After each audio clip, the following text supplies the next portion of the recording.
Good afternoon, everyone. So that is Roxane and me, we are Mummies and Magic, an edutainment podcast from Germany that focus on ancient Egypt and its reception in today's pop culture.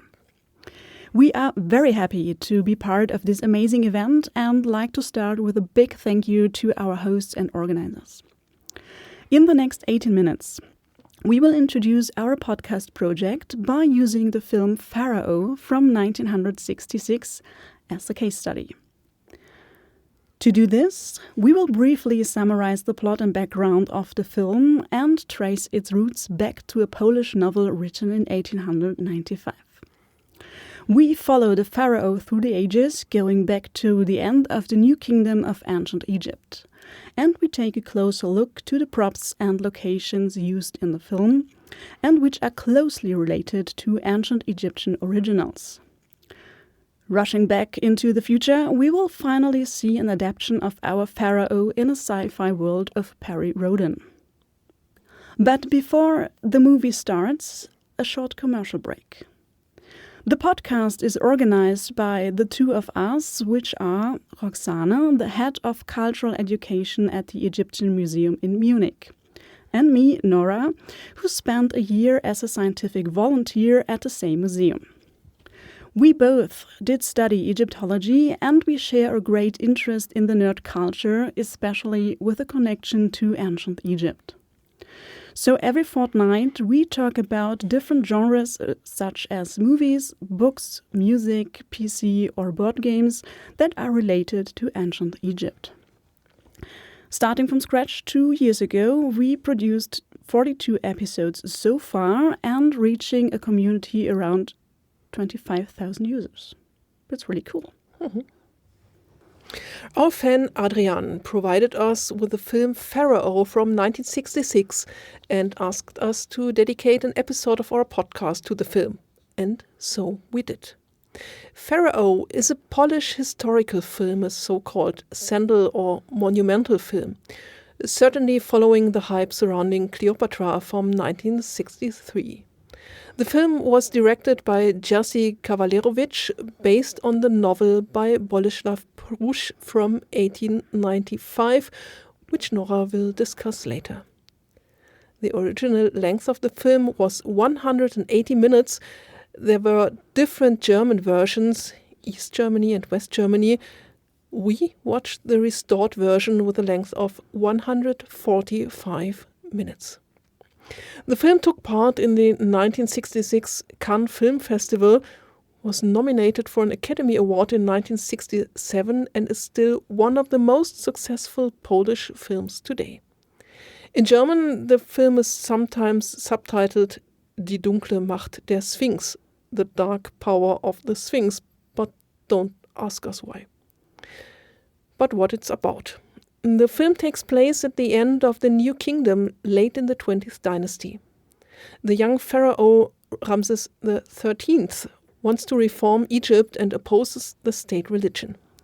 A conflict and power struggle ensues with the high priest Herhor and the Amun priesthood.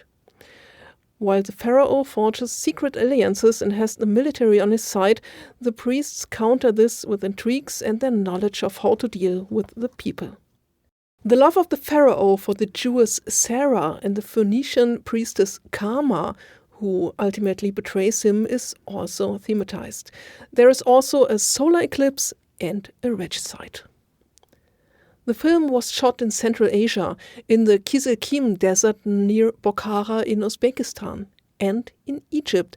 The pyramids of Giza, the temples of Karnak and Luxor can be seen, all in their current state, which seems somewhat anachronistic. Nora will show some pictures. Expert advice was provided by Kazimierz Michalowski, Egyptologist, archaeologist and deputy director of the Warsaw National Museum, and by Shadi Abdel Salam from the Cairo Film Institute, who also advised on Cleopatra. Shadi Abdel Salam filmed The Eloquent Peasant and The Night of Counting the Years, about the family of the Abdel Rasuls. As already mentioned, the novel was written by the Polish author and journalist Bolesław Prusz in 1895.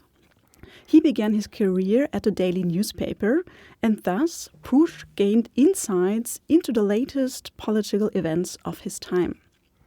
So Prusch wrote a lot of short stories and several novels combining contemporary events and fiction that are considered part of the genre of the historical fiction. For example, in 1888, he published a first short story set in ancient Egypt, and that is also the basis for the mentioned novel Pharaoh. This short story is called A Legend of Old Egypt, and it deals with a fictional plot about Ramses II and the political turmoil surrounding the succession to the throne. Although the action takes place in Egypt during the New Kingdom, the plot is inspired by current political events in Germany, or to be precise, in Prussia. The year 1888 was a political decisive year, as 3 rulers ascended to the imperial throne within a very short period, and due to some unexpected death. So that's why this year was called the Drei-Kaiser-Jahr, so literally the year of the 3 emperors. Further, Prusch's mindset and therefore his books are profoundly influenced by Poland's loss of its independence 100 years ago, around 1772 to 95. But long story short, Prusch chose the historical background of the end of the New Kingdom and the fall of the 20th dynasty to display political issues of his time. Let's look at the historic background. Already at the beginning of the 20th dynasty, 1190 BC, there were conflicts with the so-called Sea Peoples and repeatedly with the Libyans. In some cases, there were disputes over the throne, which led to the decline in power of the royal house and the strengthening of the Amun priesthood in Thebes. It was during this period of political unrest that Boleslav Prusch set his work. For us today, the 20th dynasty and thus the New Kingdom ended around 1070 BC with Ramses XI. However, Ramses the 12th and 13th, who appear in the film, are by no means fictitious, but corresponded to the knowledge of Prusch's time. Prusch probably based his research on the history of Egypt from 1880 by the Polish traveler, naturalist, writer and Dr. Ignacy Zagiel. From 1826 to 1891, he traveled in Egypt in 1860 to 61. A comparable book that was available to me is the Ägyptische Geschichte by Alfred Wiedemann from 1884, where Ramses XII and the 13th are also listed as the last rulers of the 20th dynasty. Herihor then marks the beginning of the subsequent Third Intermediate period. Prusch also used works by Gaston Maspero and was familiar with the novels of Georg Ebers from 1865. Prusch also included songs, prayers, and original proverbs in the book. At that time, Ramses XII was dated according to a fragment of the Papyrus Turin. I throw in the keyword Nitocris, here in the film Nikotris, and the difficulty of dating or even establishing her existence, but that would be going too far for today. And the Bentreš stele, which is also mentioned at the beginning of the novel as a historical classification. Today, the stele is dated to the late period or the Ptolemaic time and is believed to be a pseudo-historical document. For this reason, the name cartouche of Ramses II is mixed with that of Thutmosis IV on the stele. In Prusch's time, it was thought to be that of Ramses XII. Wiedemann thinks he recognizes Ramses XIII in the documents of Panehesi, the viceroy of Kush, but according to current knowledge, he dates to the time of Ramses XI. However, the Phoenician priesthood and its influence in Egypt, the Greek Lykon, and above all the Jewess Sarah are all fictitious, but this may also be due to the time of Prusch. So let's now take a closer look to the equipment and props used in the movie from 1966. And to avoid too much spoiler, I will pick out some thematic groups in order to just highlight some of the aspects. So these are at first the emperor and his son. Then we take a look inside the palace and some aspects concerning warfare and real places.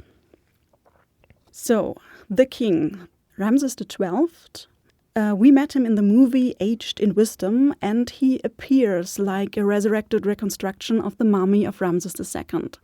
He sits on the throne as an ancient Egyptian statue in his full ornate. The appearance seems quite familiar in comparison to artifacts found in the treasury of Tutankhamun, especially a little statue or, of course, the jewelry Ramses XII is wearing, which is here a necklace with the scarabs and the vulture. Also, the death of the ruler is clearly orientated on ancient Egyptian archetypes, such as the lying in state or the funeral procession. The successor, Ramses XIII, he is also portrayed in the style of Tutankhamun, literally from the crown to its sandals. The guards in the background, they look like fan bearers with some sort of standard or pennant with a falcon on top that are also similar to some of ancient Egyptian artifacts. There's also a distinct scene in the movies displaying the king and his wife in the reeds. Sitting on a papyrus boat, they hunt birds. Yeah, quite like as we know it from the famous painting of Neb Amun. And even the boats are very, very detailed, life-sized replicas of ancient Egyptian models, quite similar to the models found in Tutankhamun's tomb. As the story goes on, we are able to sneak into the king's palace. Following a procession of the priests, the rooms are getting darker, and more mysterious. But besides the persons and their detailed costumes, please have a closer look at the big doors. They are inspired by Tutankhamun's furniture. So, for example, a box decoration of ankhs, war scepters standing on Neb hieroglyphs, or even the famous cartouche boxes. And my personal favorite, however, is the chair used in the procession, and that displays the central base figure flanked by two terraried figurines. And the original chair was found in the tomb of Yuya and Tuya in the valleys of the kings. Concerning warfare, we met hundreds of soldiers at the beginning of the movie, and they look quite alike figures of Middle Kingdom wooden models. So the soldiers' clothing, their weapons, their shields, and even their wigs are quite identical to soldiers in these wooden models we know from the Middle Kingdom. This is also true for the king's chariot. That is inspired by the original chariot found in the tomb of Tutankhamun, and as well inspired by depictions, for example, on this wooden box, where you can see all the details, especially the feathers on the head of the horse or the blanket on its back.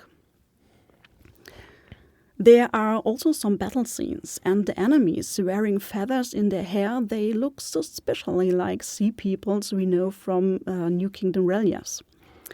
As the battle is won by the Pharaoh, prisoners are taken and are tied up exactly as shown in the statue at the bottom left in the presentation. And, of course, also the hands are taken and counted as depicted in monumental reliefs at, for example, Medinet Habu. And, of course, concerning real places, some scenes are filmed in historical settings, and they have kind of character like a documentation. So you can see quite impressive film settings of the pylon of the Ramesseum, and, of course, a majestic scenery with the chariots driving along the Gizeh Plateau with the pyramids in the background. So to sum up, the movie presents a lot of equipment and props. They are not just inspired by Egyptian originals, but display a love for details that is quite impressive. A quite unexpected and surprising overlap with pop culture resulted from 3 paperbacks, so-called planetary novels, from the German science fiction series Perry Rhodan, centered around the Archonid Atlan, the lonely one of time. Atlan traveled to ancient Egypt at least 3 times, and the covers of the books show 2 priests in mask with the corpse of Ramses XII. The second novel does not show the Archonid on its cover, but Ramses XIII and the priestess Kama. And the third one, again, the 2 masked priests, slightly modified, but with the bark of Nikotres in the background. The first novel, Pillars of Eternity, was published in 1969, and not only the cover artist Johnny Brooke, 1921 till 1995, was inspired by the film, but also the author Hans Kneifel, 1936 to 2012. The novel is set at the beginning of ancient Egyptian history during the unification of the empire under Menes Narmer. The novel features Anubis priests and a mysterious figure in a falcon mask, and the finale in which Atlan confronts alien invaders in an underground labyrinth beneath a temple is also very reminiscent of the labyrinth scene from the film Pharaoh. Much more could be said about the book and the image of Egypt that it paints, a classic one that has nothing to do with the early dynastic period, with mighty stone temples and people riding on horses and in chariots, but that's another story and will be published soon. Inquiries with the publishers revealed that artist Johnny Brooke often worked with collages and thus probably drew on film templates, and probably also reused his own images. So, that's for short about the film Pharaoh, the very monumental film Pharaoh. We thank you for your attention and will be looking forward to your questions.